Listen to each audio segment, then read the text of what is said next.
Hey, Gonky, is the Super Hornet still relevant? Yes. All right, quick article. So the national interest, our favorite, why the Super Hornet still matters. This is the 30th anniversary of the maiden flight in November. Are we celebrating?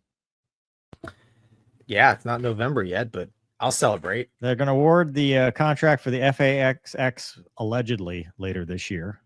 But you got the Block 3 that's supposed to go all the way into 2030. And, there's still into the 2040s after that. So you got a long time that you're stuck with it.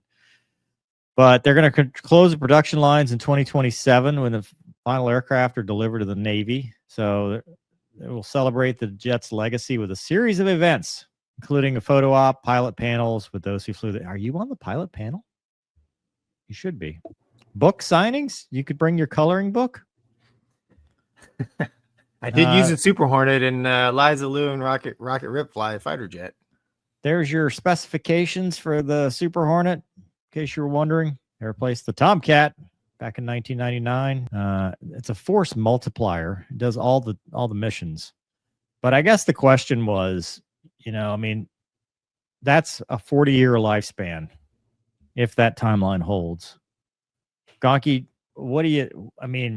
it's not the Super Hornet you flew, which was not the original one. Is it the jack of all trades and the upgradable weapon, or is it something that's getting long in the tooth? Well, I go back to like the F-15, right? The F-15 was a solid design just as an airplane, as an airframe. The Super Hornet's not perfect, but it is a very robust, solid fighter design. Doesn't do anything exceptionally well, but it does everything pretty well. The secret sauce is beneath the skin, the avionics. So when I was an instructor in Super Hornets, we had some of the early Super Hornets, or we called them rhinos. They were drastically different than the brand new Lot 33s at the time, with the ESA, data link, all that nerd stuff, in the same squadron. So in one day, I could fly, the early, 30-year-old, well, back then, 20-year-old Rhino, and then later in the day I could fly a brand new one just off the assembly line. They're two very different machines, very different capabilities, and that's because the airplane is upgradable. The one of the cool things about even the Legacy Hornet, man, it's like pull this box out because it's outdated, put this box in, right, kind of thing. So it had what they refer to as growth potential. Now things like stealth, like the F-35 and F-22, well, it's not that, and it will never be that, because that's part of the airframe design. I think that probably 95% or even higher, or 99% of the time or even higher, the Super Hornet can do just as good a job as an F-35 in any given naval aerial type engagement, air to air or air to surface or ground or whatever. But the F-35 definitely has its strong points, and it is more survivable in places where the Super Hornet just can't go. So it's good that we have both. I do still think the Super Hornet's relevant because they have continued to upgrade the avionics and make it relevant. And the Navy still thinks it's relevant, or else they wouldn't be buying new ones that haven't even been built yet, right? They're going to build them all the way to 2027. And the Block 3s are, dude, they probably the technology difference between the old girls that I used to fly and the new ones at the time, like 2012 timeframe, like those old 2012 birds are probably like ancient dinosaurs compared to the Block 3 stuff they got coming out now. So, yeah, I think it's going to be relevant for a long time, to be honest. Mover, what do you think, man? So, you get into this kind of technological plateau, right? Where the airframe is good, the technology increases, and you can swap it out. The problem, and the Viper had this, and I'm sure the Hornets had this. It has the center barrel stuff, the airframes, right? Because physics are physics. Now, 7.5G airframe, you're saving some life on it, but you're doing carrier landings, which is taking it away. My thought has always been, and this is where I think we've run into problems, is we stop building aircraft and keep upgrading.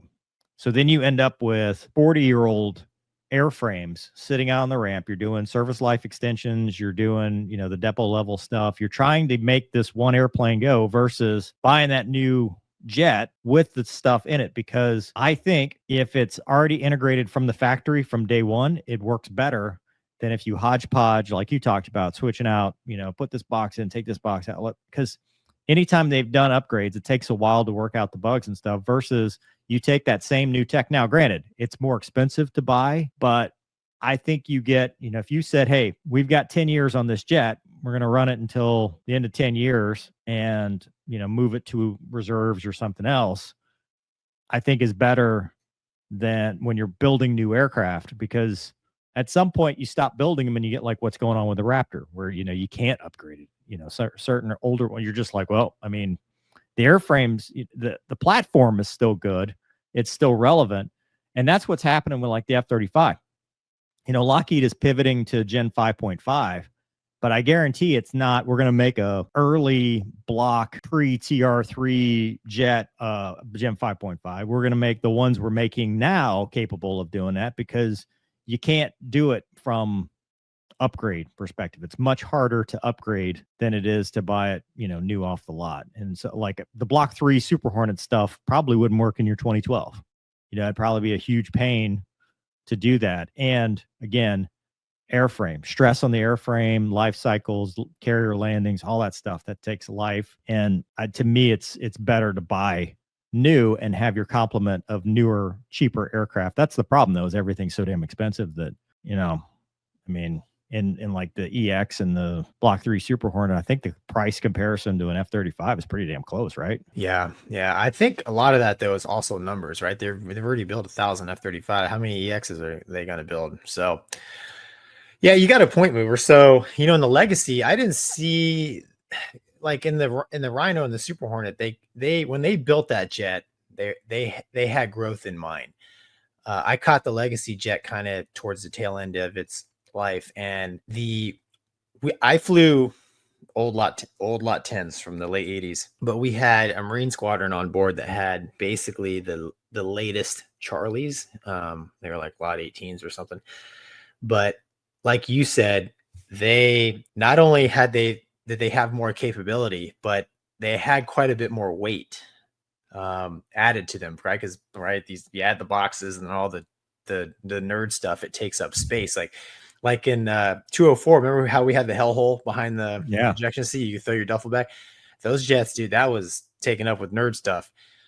Those guys had way more generator issues than we did because they were, running all the Trons, right? So, and then the big thing for a carrier guy is you add weight to an airplane, that's less fuel available for max trap. So we always had maybe 2 or 3 looks behind the ship before we had to go hit the tanker if we were having a bad night. Those guys sometimes were one and done, right? Because the airplane was so heavy with stuff, it couldn't carry the extra fuel to do a couple laps around the pattern if they needed to. So, you hit on a little bit. aircraft design was that built like that, or was there extra weight because they were built with the extra weight, or they were upgraded?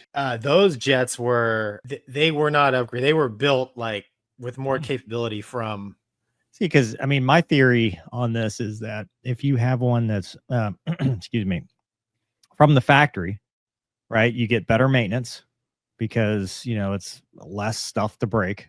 That's not aged out and all that stuff, and more reliable, and is built to handle it. If you have something that you've added stuff, you've added weight, etc., it's not within the original design. And so you start to have issues versus if you've built it like that from the factory. I take that back. I think they were modded because they had helmet and stuff. That helmet didn't come out. Those jets were built in the late 90s. Well, they didn't have generators and stuff is usually a symptom of we've put stuff on the airplane that the generators weren't designed to handle, because usually like Block 70 or Block 69, whatever, like the Block 3 Super Hornet, I guarantee you when it comes off the factory, it is tested and designed for what it has. It is not, hey, well, we added another targeting pod to the right chin mount. It's got the tow package. Yeah. We just put that on last week. Right. Let's see how it goes. I think when it comes from the factory, it's designed whatever upgrades they did are built in, and it's tested right off the line, so you're not having the issues.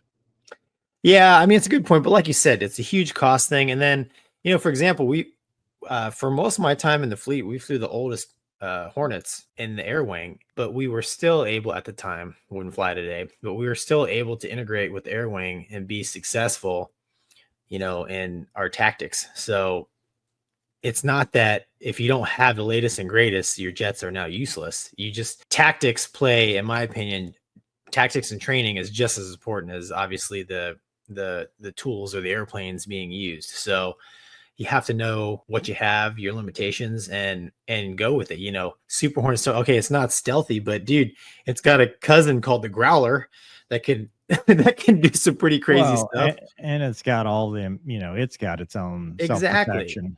Yeah, there's many ways to solve problems in any kind of aerial type warfare, but you know, when you strip it all back, the Super Hornet's the backbone of Navy fighter aviation. And I actually don't believe, I think it was, my opinion, it was designed as basically a stopgap airplane until for the F-35, but it has lasted, you know, McDonnell Douglas, baby. Yeah, I mean, you know, me and Wombat, we bag on the Super Hornet almost as much as Fat Amy, but I mean, it is it's the toughest airplane that I've ever flown. I mean, when you sit in it, you're like, it feels like you're in a quality product. So I'm a fan. All right.